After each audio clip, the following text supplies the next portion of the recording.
우리가 신앙생활하면서 참 많이 읽고 들은 말씀, 또 이 중에 계신 분들은 이 말씀으로 뭐 구역에서 교회 학교에서 말씀을 전하신 분도 계실 것입니다. 예수 믿지 않는 사람들도 이 말씀은 많이 인용하는 말씀 중에 하나입니다. 그런데 이 말씀 가운데 우리가 확실하게 알지 못했고 또 어렴풋하게 짐작했던 것들이 있고 질문하고 싶은 얘기들이 있으실 겁니다. 그래서 오늘 이 말씀은 한 절 한 절 읽어가면서 단어 하나하나 놓치지 아니하고 한번 공부하면서 은혜를 나누기를 원합니다. 자, 본문 요한복음 2장 1절 말씀을 우리 다시 한번 같이 받들어 읽습니다. 아멘. 사흘째 되던 날 갈릴리 가나에 혼례가 있어 예수의 어머니도 거기 계시고, 2절도 읽을까요? 예수와 그 제자들도 혼례의 청함을 받았더니. 첫 번째 등장하는 단어가 사흘째 되던 날, 이런 단어입니다. 그러면 앞에 어떤 일이 있었고 그리고 그 사건으로부터 사흘째 되는 날을 말할 것입니다. 그러면 2장 1절을 우리가 공부하고 있는데 1장 끝에는 어떤 내용이 나오느냐 하니까 바로 빌립이라는 사람이 나다나엘이라는 사람을 전도한 장면으로 1장의 마지막이 맺어지고 있습니다. 1장에서 제자들 4명을 예수님이 부르십니다. 안드레라는 사람을 예수님이 만나 주셨고, 안드레는 자기의 형인 시몬 베드로에게 전도했고요. 빌립이라는 사람을 만났고, 빌립이라는 사람은 자기의 친구인 나다나엘이라는 사람에게 가서 예수님을 전합니다. 우리 민족이 조상 대대로 기다려오던 그분, 그 메시아를 만났어. 그러니까 정말 그분 어디 출신이야? 나사렛 출신이셔. 그러니까 나사렛 그 시골 동네 거기서 무슨 선한 것이 나온다고 그래. 그러니까 아니야, 와서 봐. 그래서 예수님께 나아옵니다. 예수님이 나다나엘이 오는 것을 보시면서 이 사람이 참 이스라엘이다, 그 마음에 간사함이 없다. 그러니까 아니 어떻게 저를 아십니까? 빌립이 너에게 전도할 때, 너에게 이야기할 때 네가 무화과 나무 밑에서 이스라엘을 위해서 기도하고 있던 모습 내가 봤어. 그러니까 그냥 깜짝 놀라서 맞네요, 당신 하나님의 아들이십니다, 정말 이스라엘의 임금이십니다, 이렇게 얘기하니까 내가 자네가 무화과 나무 밑에서 기도하는 거 봤다는 사실 때문에 그렇게 놀라는가? 이제 이후로 인자 위에 천사들이 오르락 내리락 하는 모습을 보게 될 거네. 뭐 이런 얘기를 하면서 이제 그 1장이 끝나고 오늘 2장 시작을 하는데, 그 나다나엘을 부르신 사건으로부터 사흘 후에 일어난 일을 기록하고 있다는 것이죠. 그 나다나엘이 바로 갈릴리 가나 사람입니다. 이 갈릴리 가나에서 지금 배경이 돼서 한 사건이 일어나고 있는데, 갈릴리 가나는 정확하게 어느 지점인지 지금 특정하지 못합니다. 성지순례 여행하는 사람들은 그 관광객을 받기 위해서 여기가 진짜 가나입니다 하고 큰 돌 항아리를 내놓는 데도 있고, 가톨릭에서는 19세기 초반에 그것을 사서 성지를 만들기도 하고요. 그것은 예수님의 출신지 나사렛으로부터 13km 떨어진 곳에 있고, 또 한 가나라고 추정되는 곳은 그 나사렛으로부터 6km 떨어진 곳에 있는 마을도 있습니다. 그 어느 지점이냐가 그리 중요한 것은 아니고, 오늘 이 말씀에서 우리에게 들려주고 싶은 말씀이 있습니다. 그런데 거기 혼례, 즉 결혼 예식이 있었다 하는 것을 나타내고 있고, 예수님의 어머니가 등장하고 있습니다. 이로 미루어 봐서 이 나사렛하고 가나하고 멀지 않은 거리의 마을인데, 이 혼례를 주관하는 가정과 예수님의 어머니의 가정이 매우 밀접한 관계에 있다. 나중에 보면 하인들에게 당신의 아들이 말하는 대로 그대로 순종하라고 얘기하시는 것을 보고, 또 예수님이 그들에게 명령하실 수 있는 것을 본다면 아마 인척 관계가 굉장히 가까운 이런 킨십에 있는 친척 관계에 있는 가정일 것이라 우리가 이렇게 추정할 수 있는 것이죠. 그런데 그 놀라운 기쁨이 충만한 혼인 잔치에 그만 포도주가 떨어지게 됩니다.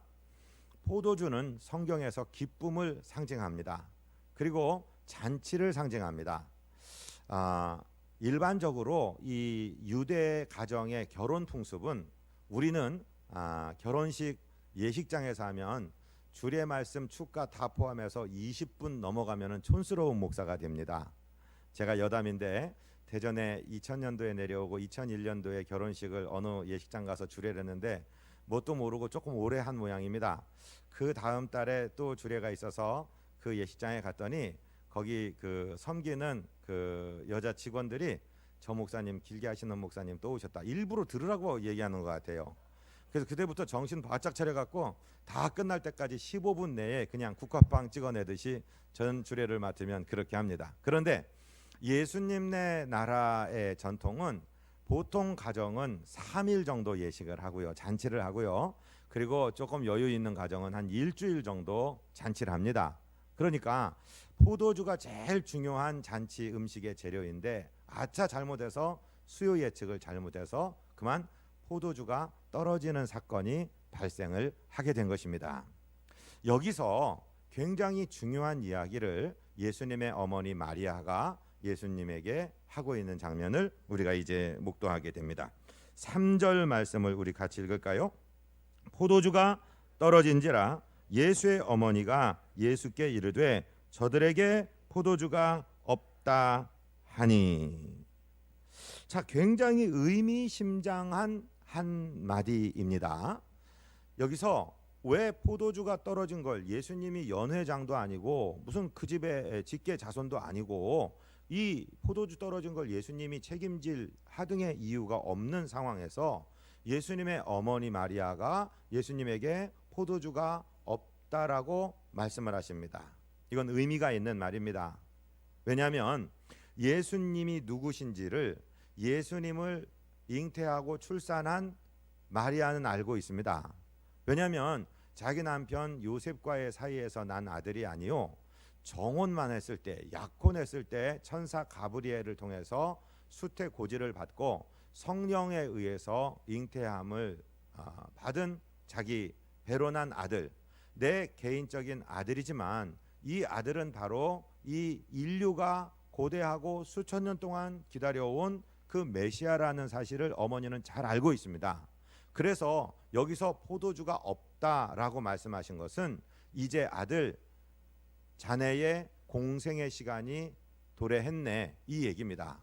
이제 여기서 표적을 만들면서 public life, private life가 아니고 public life, 이제 개인적인 삶이 아니라 이스라엘의 임금으로 인류의 구세주로의 사역을 시작하시게 하는 그 언어입니다.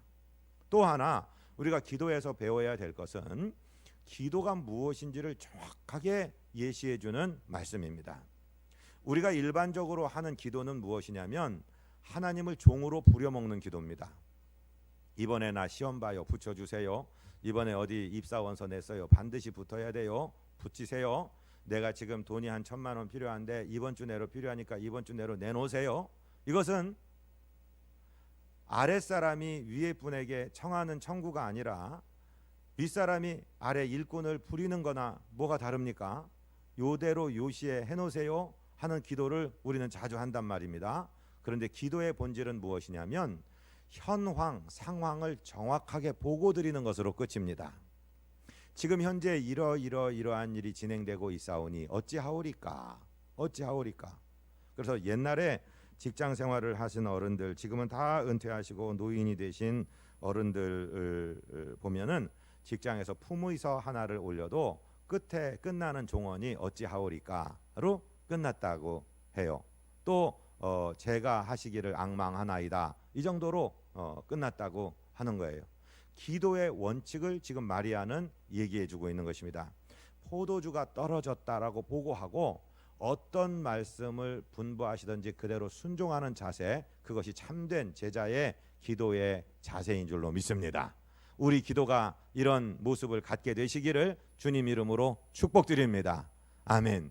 그런데 그 어머니의 말씀에 대해서 예수님이 4절에서 말씀하시는데 이것도 굉장히 심오한 의미를 가지고 계신 말씀입니다. 4절 같이 읽습니다. 예수께서 이르시되 여자여 나와 무슨 상관이 있나이까 내 때가 아직 이르지 아니하였나이다. 아멘. 이 말씀은 그냥 넘어갈 말씀이 아닙니다. 굉장히 중요하게 공부해야 될 말씀입니다. 먼저 예수님께서 당신의 어머니를 어머니라고 부르지 않고 여자여, 이 헬라어 원어는 귀노라고 얘기하는데 이 귀노라는 말은 아주 공식적인 말입니다. lady, my lady 이런 뜻이 돼요. 지금 이 세상이 얼마나 망해가는 시대에 살고 있냐면 서양의 많은 국가에서 ladies and gentlemen, 숙녀 신사 여러분 이걸 못 쓰게 만들어요. 성차별 언어라고. 예? 그래서 비행기 승객에게 비행기 스튜어디스가 안내를 하면서 ladies and gentlemen을 못 쓰게 한다니까요.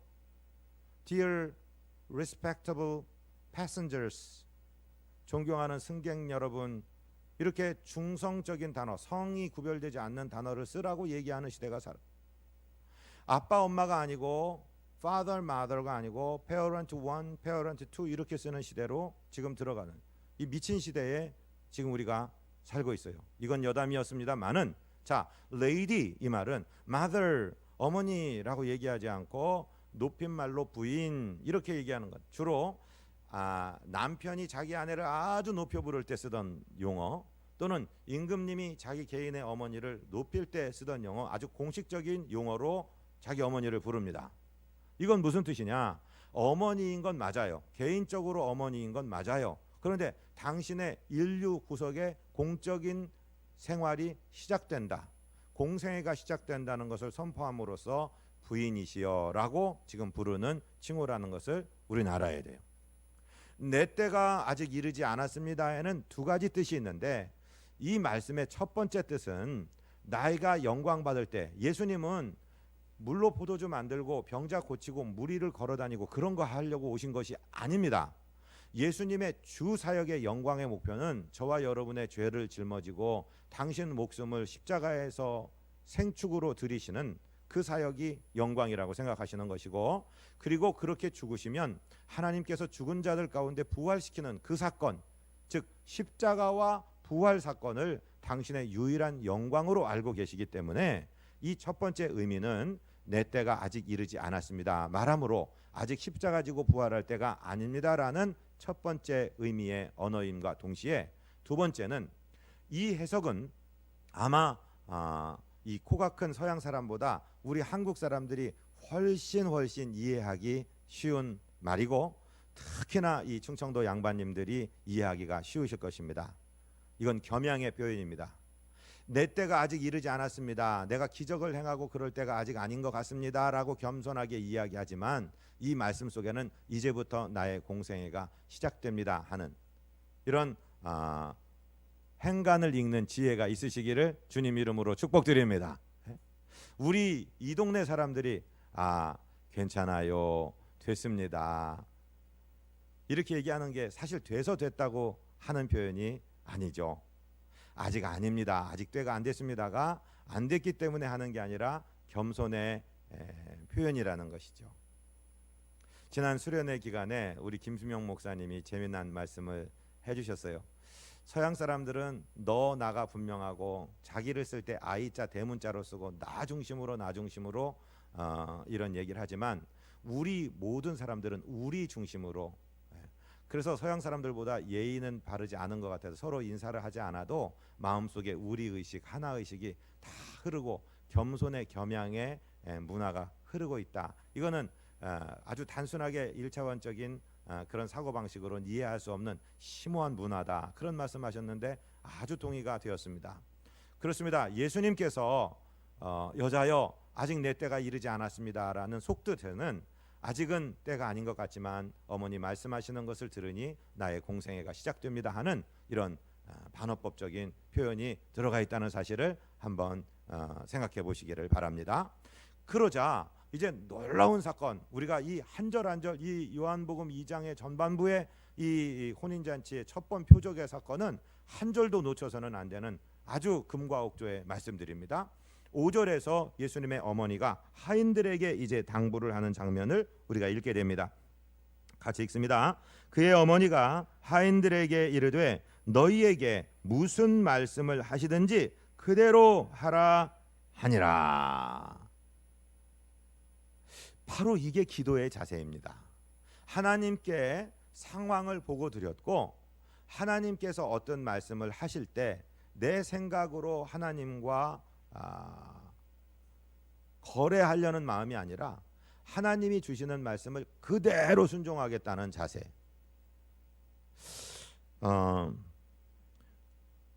선교사님들을 훈련하면서 그 안디옥의 선교사 훈련원 조치원에 있는 그 훈련센터 명판에 이 글을 써붙였습니다. Do as he tells you. 그분께서 너에게 말하는 대로 그대로 해라. 그 말씀이 바로 이 요한복음 2장 5절의 말씀입니다. 무슨 말씀을 하시든지 그대로 하라. 선교사가 가져야 될 덕목, 자격 중에 제일 중요한 것이 이것입니다. 토플 점수를 몇 점 맞았느냐, 영어를 얼마나 잘하느냐, 성경을 얼마나 많이 알고 있느냐, 세상 지식에서 어떤 지혜가 있느냐, 문화인류학을 아느냐, 그런 게 아닙니다. 가장 중요한 것은 순종의 마음입니다. 주님께서 무엇을 명하시든지 그대로 하는 자세, 여기까지가 우리 인간이 하나님께 드려야 될 기도의 자세입니다. 포도주가 떨어졌습니다. 어찌하면 좋겠습니까? 하고 무슨 말씀을 하시든지 그대로 하는 것, 내 손발을 움직인 것까지가 인간이 드리는 기도이고 그 다음에 기적은 하나님의 몫이라는 것이죠. 자, 이제 6절에 아주 재미난 단어가 적혀 있습니다. 6절을 같이 읽습니다. 거기에 유대인의 정결 예식을 따라 두 세통 드는 돌 항아리 6이 놓였는지라. 포도주가 떨어졌는데 술통이 비었는데 포도주통을 언급하지 아니하고 정결 예식에 쓰는 물 항아리를 이야기합니다. 여기서 돌 항아리는 두 가지 해석입니다. 정확하지는 않습니다. 둘 다. 하나는 진짜 돌을 깎아서 만든 항아리다. 하나는 나무나 노수로 만든 게 아니고 그저 토기로 질그릇으로 만든 물 항아리다 하는 개념입니다. 저는 후자가 더 가까울 것이라고 믿습니다. 지금 성지에 가면 진짜 돌을 깎아 만든 이런 항아리를 이런 돌 절구통 같이 생긴 그런 통을 전시해 놓기도 했는데 그것보다는 그저 토기 항아리 질그릇이 아닐까. 그런데 두세 통 들어간다는 용적을 얘기하고 있습니다. 두세 통이 뭐냐? 뭐 여러 종류로 따지는데 영어로 된 성경책을 읽어보니까 20 to 30 gallons라고 써 있어요. 이 항아리의 용량이. 그래서 갤런이 뭔가를 찾아보니까 3.78리터가 1갤런. 미국 가면은 자동차 기름을 갤런 단위로 넣더만요. 그래서 만약에 20갤런이다, 30갤런이다 이 사이니까 평균 잡아서 거기다가 3.78을 곱하면 한 80리터 정도 들어옵니다. 그럼 우리가 잘 아는 대로 성인 남자 한 80kg 나가는 남자가 1리터가 물은 한 1kg 정도 되니까 사람 하나 이렇게 꾸겨 앉아서 들어갈 수 있는 용적의 항아리를 생각하시면 되겠습니다. 그런데 그런 정결 예식에 쓰는 돌 항아리 6개가 놓여 있다. 왜 하필이면 6개였을까? 무슨 의미를 부여해 본다면, 굳이 부여해 본다면 제 생각에는 그 6일째 하나님이 사람을 만드셨어요. 그리고 우리는 질그릇 같은 인생입니다. 80kg 정도 들어가는 통이라고 친다면 우리 인간의 연약함, 물로 만들어진 인간을 상징하고 있는 것 아닐까 하는 생각을 해보게 되었습니다. 하여튼 그냥 한번 생각해 보십시오. 우리도 시골에 가면은 고추장 잡고 된장 담는 항아리, 큰 항아리, 그 토기 질그릇 항아리 보면은 한 80리터 정도 들어가는 것들이 있단 말씀이에요. 그런 것이 한 6개가 있어요. 정결 예식이 뭐요? 그런다면 그 동네는 숟가락 젓가락으로 밥 먹는 게 아니고 손으로 밥 먹을 때이기 때문에 파티에 초대받은 손님들이 오면 일반적으로 종들이 나아가서 이렇게 땀을 흘리고 걸어 오셨으니까 향을 태워서 훅훅 불어주기도 하고 유향을 조금 발라주기도 하고 손을 씻을 수 있도록 물을 떠다가 줍니다.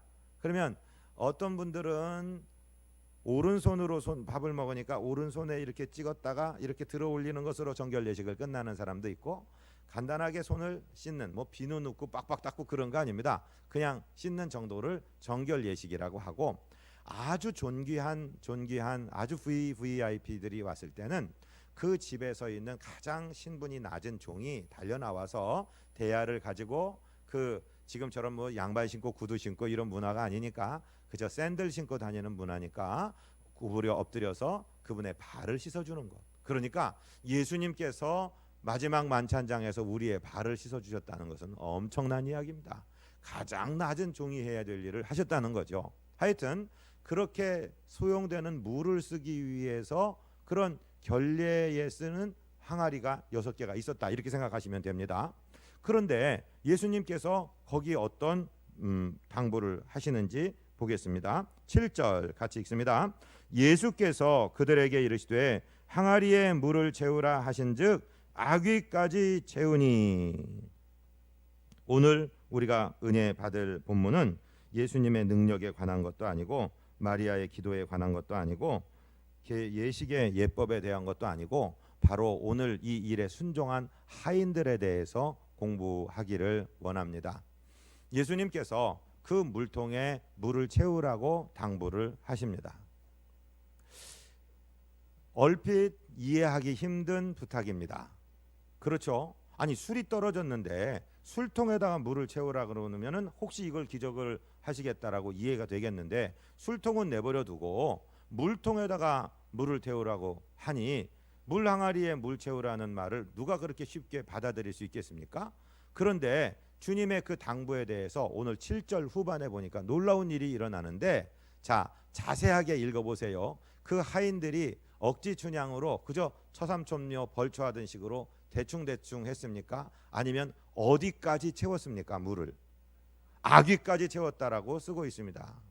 우리처럼 그냥 호스 달아갖고 수도꼭지 틀으면 물 받는 그런 게 아닙니다. 물을 길어서 담아야 되는 것입니다. 작은 용량도 아니고 80리터나 되는 것. 여러분 보통 식당에 가면은 이렇게 배달해 먹는 큰 생수통이 있잖아요. 그것이 19.5리터예요. 그러면 80리터 되려면 그런 거 4통 정도를 길어서 담아야 된다는 겁니다. 그래야 한 통 채워지는 겁니다. 6통의 물 항아리를 아귀까지 채웠다는 이 순종, 저는 정말 아름답습니다. 이 하인들에 대해서는 이름이 누구인지 나오지도 않아요. 그냥 여기 나오고 끝나는데, 하나님 일을 섬길 때 우리는 상황 봐가면서 또 내 머리로 생각해가면서 얼마나 많은 일을 합니까?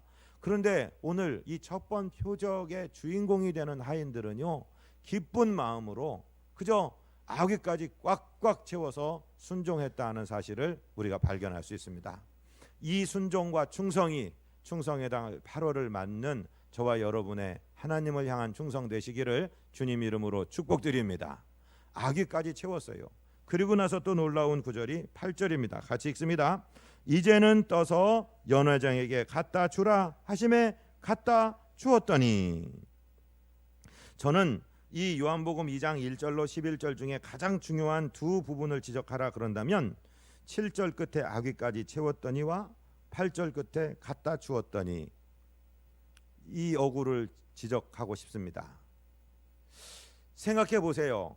이 능력이 많은 분이 기적을 행하실 텐데 그래도 우리 어깨라도 한번 쳐주고 아이고 이렇게 물을 담아오느라 큰 수고를 하셨네 하든지, 아니면 도가항아리 위에 안수라도 한번 하시면서 기도라도 한번 하시면서 물이 포도주로 변해라 하시든지 뭘 좀 대단한 장면이 있으면 좋겠는데 갖다 줘라 하는 겁니다.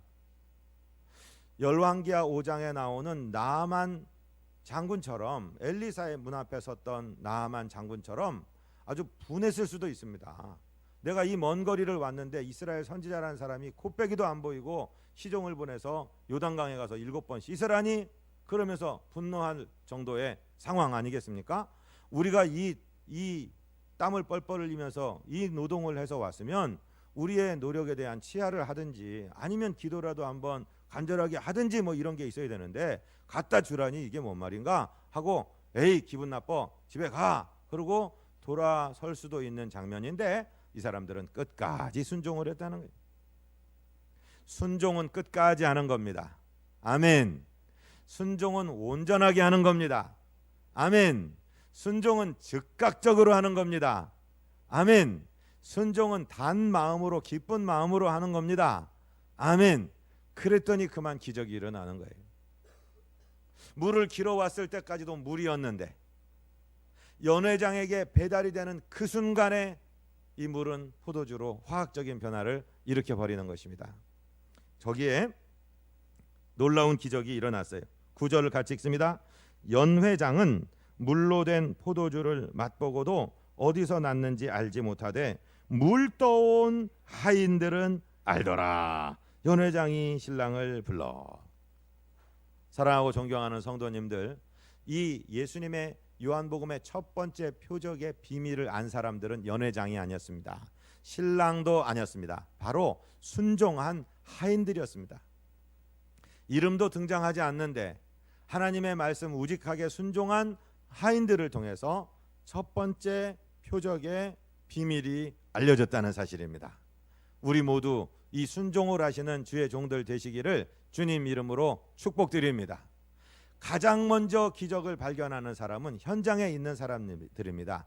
손발을 움직여 순종하는 사람입니다. 말하는 사람이 아니라 순종하는 사람, 행동하는 사람, 그대로 하나님 말씀대로 따라서 순종할 때에 놀라운 기적의 역사가 일어났다는 거죠.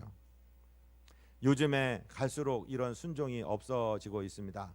순종이 중요하다고 말은 많이 하고 생각은 많이 하고 하는데 우리 손발을 움직이는 순종이 없습니다.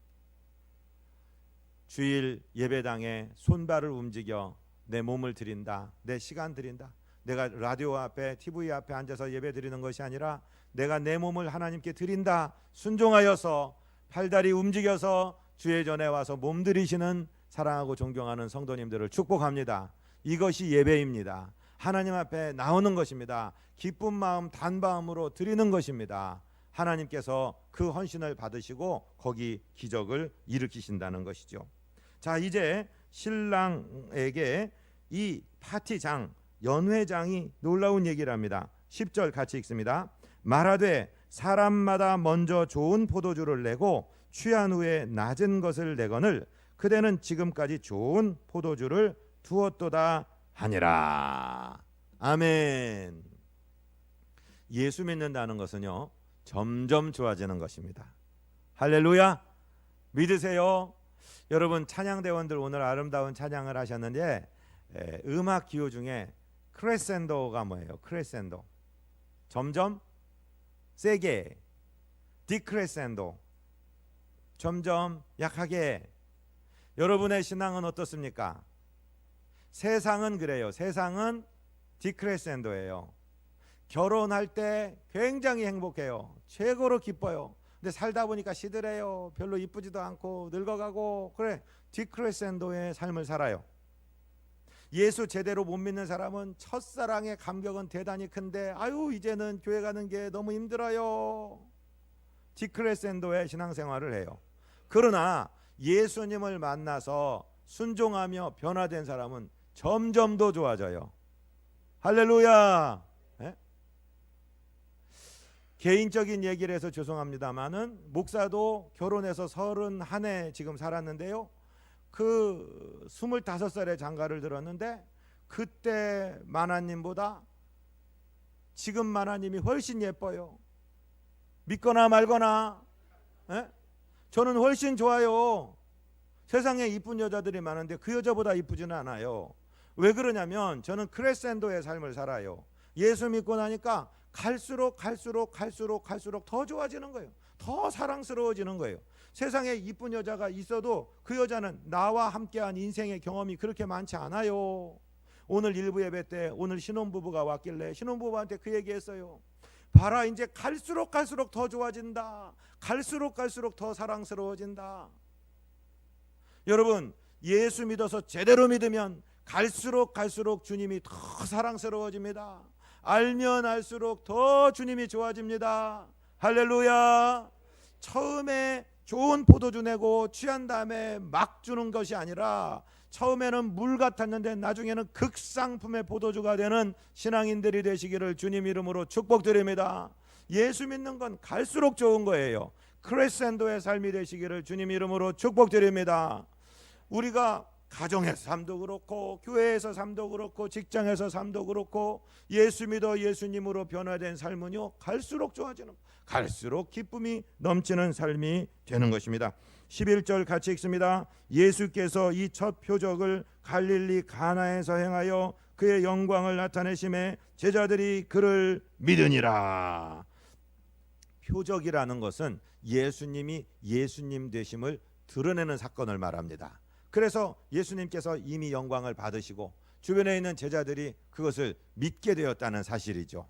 오늘 본문을 통해서 우리가 한 3가지 정도만 짧게 우리 삶에 적용한 것들을 공부하고 말씀을 맺으려 합니다. 첫 번째, 순종하다 보면 하나님의 뜻을 알게 됩니다.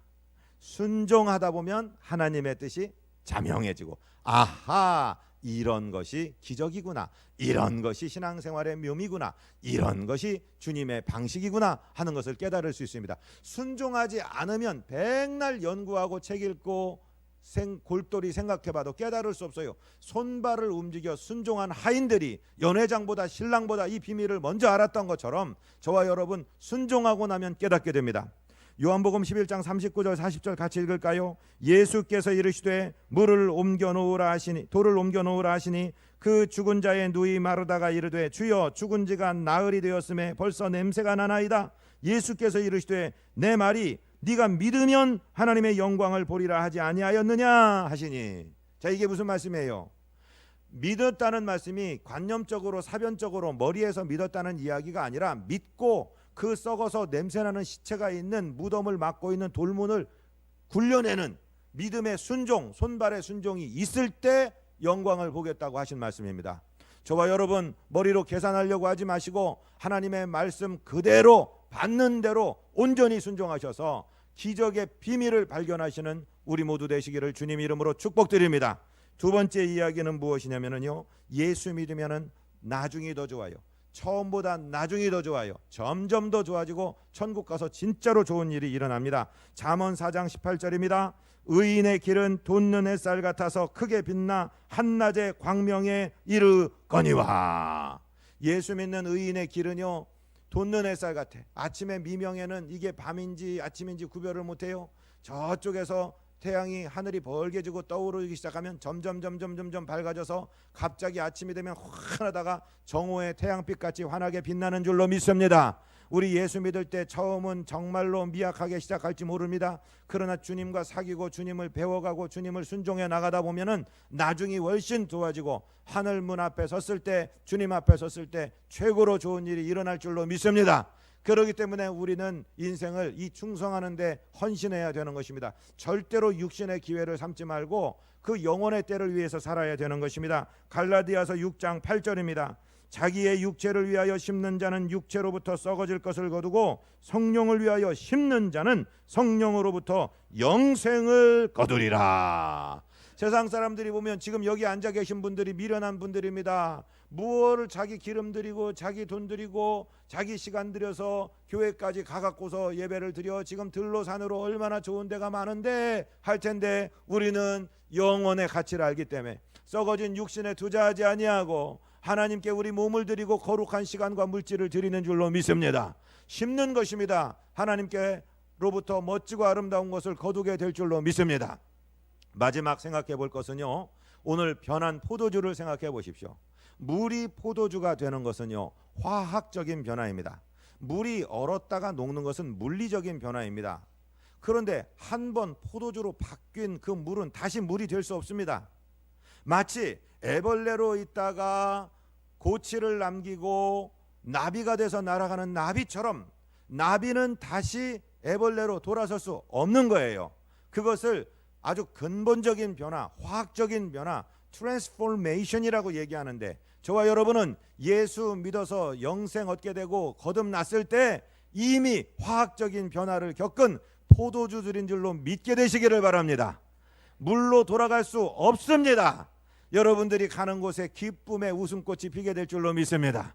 여러분들이 직장에 가시면 직장이 여러분 포도주의 맛을 즐길 것입니다. 우리를 만나면서 살만 난다고 할 것입니다. 가정에 가면 가정이, 친구들 사이에 가면 친구가, 친척들, 가족들에게 들어가면은 그런 놀라운 역사가 여러분 포도주로 바뀐 우리 인생들을 통해서 일어나게 될 줄로 믿습니다. 저와 여러분의 물의 생활, 죽음의 생활은 이미 십자가에 못 박혀서 주님과 함께 끝났고, 부활하신 주님, 권세의 주님으로 포도주로 다시 난 줄로 믿으시기를 바랍니다. 옆에 분에게 얘기하세요. 내가 물로 보여? 한번 하세요. 나는 포도주야. 옆에 분에게 얘기하세요. 당신 물이 아니오. 시작. 변하신 포도주입니다. 할렐루야.